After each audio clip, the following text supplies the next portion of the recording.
সংক্ষিপ্তভাবে আলোচনা পেশ করবেন জাতীয় নাগরিক পার্টির কেন্দ্রীয় সদস্য মোহাম্মদ আলামিন সিদ্দিকী।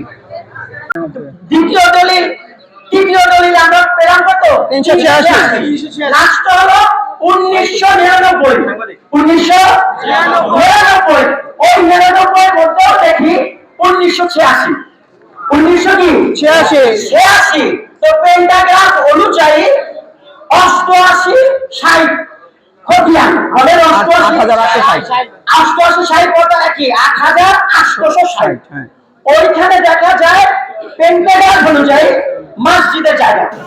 এখন দেখা গেছে যে পেন্টাগ্রাফ দেখা যায় 8860 এটা ভুলে 84 স্থলে 82 হয়েছে।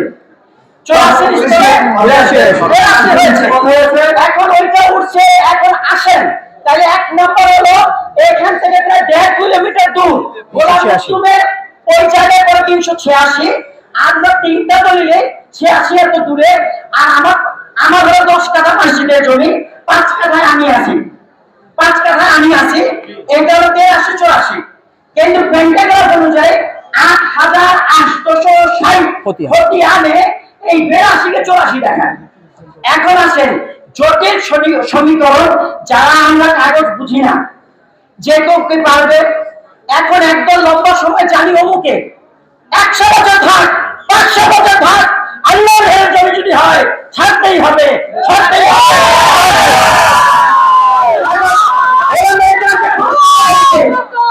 কোন ব্যক্তি মসজিদের জায়গায় 50 বছর ছিল, এখন দেখা গেছে পরবর্তীতে ব্যক্তিরা এসে উনাকে উচ্ছেদ করে দিয়েছে। এখন ওই যে ব্যক্তি টাকা পয়সা খরচ করে জায়গাটা নিছে, উনার বিষয়ে ইসলামের ফতোয়া কি? এখন ইসলামে ওলামায়ে কেরামের ভোরের ফতোয়া হলো যে উনি যে 50 বছর ভক্ষণ করছে, এই 50 বছরের ভক্ষণের টাকাও মসজিদের ফান্ডে জমা দিতে হবে। এরপরে আমাদের সাথে এলাকায় অনেকজন আজকে 3 মাস আগে ওই যে বললো আমরা এপ্রিলে কত তারিখ 26 এপ্রিলের 26 তারিখ বলছি, ওই দিনই প্রথম আমি দলিলের কাগজ পাইছি। এখন প্রশ্ন দলিলের বিষয় নুরুন নেসা বিনতে খানম মুখস্থ বলে নুরুন নেসা বিনতে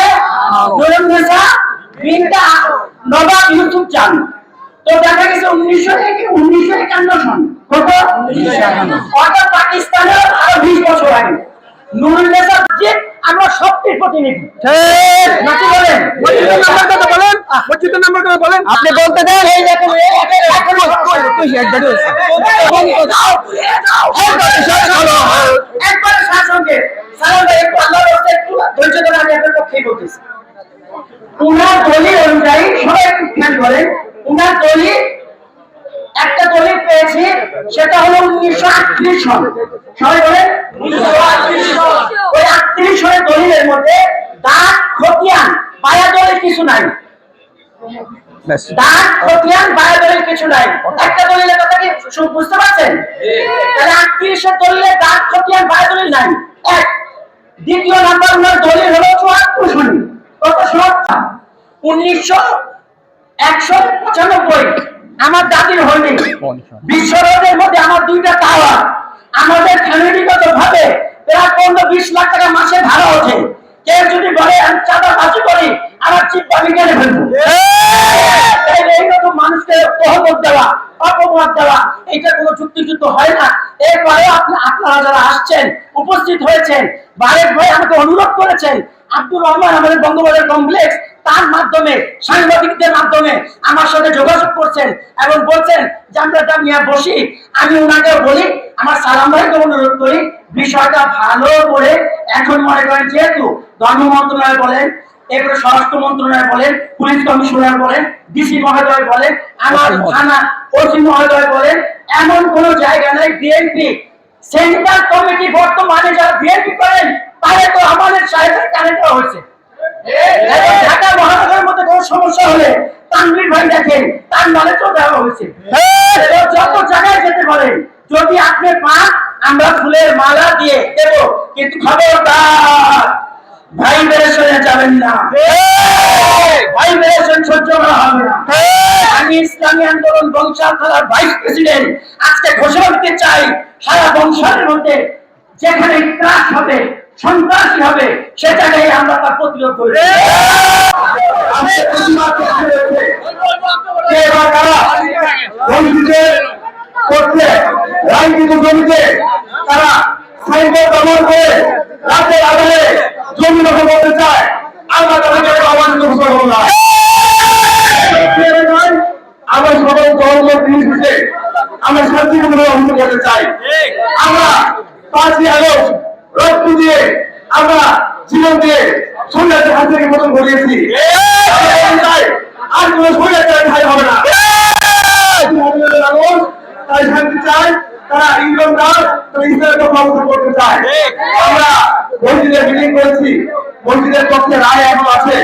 যারা জায়গাতে দাবি করছে 30 দিনের পক্ষে রায় নিয়ে আসতে পারে, সেটা মসজিদ ঘোষণা করবে।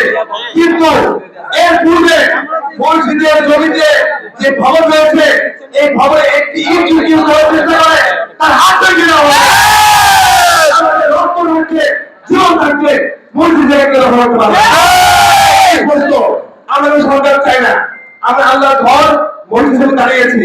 আমরা কারোর বিরুদ্ধে বলতে চাই না যে ভূমিদস্যুরা বিগত সময়ে সন্ন্যাসের আহ্বানের দস্যুদারি করে এলাকায় রাজত্ব করেছে। এই সুবিধাভোগী তবে আশ্রয়ে এখনো সেই শরীয়তরা দোষর সুবিধাভোগীদের পকেটে নিয়ে তার বাসায় মিটিং করে মসজিদে ঢুকে ব্যবস্থা দিবে, তা এলাকায় ঢুকতে দিবে না। বলেছি অত্র বংশা থানা ওসি অবশ্যই অবগত আছে। তিনি বলেছেন এবং এই বিষয়টি দেখা করছে এসি মাহফুজ চকবাজার জোনের। তিনি বলেছেন মসজিদের রায় যখন আছে মসজিদ দখলে থাকবে। যদি বিবাদী যিনি আছেন তিনি যদি রায় নিয়ে আসতে পারে পরে তো দেখা যাবে, কিন্তু এখন কেউ দখল করতে পারবে না। মসজিদের পাশে যে ভবন এটা মসজিদ জায়গা, এখানে আল্লাহর কালাম হবে, আল্লাহ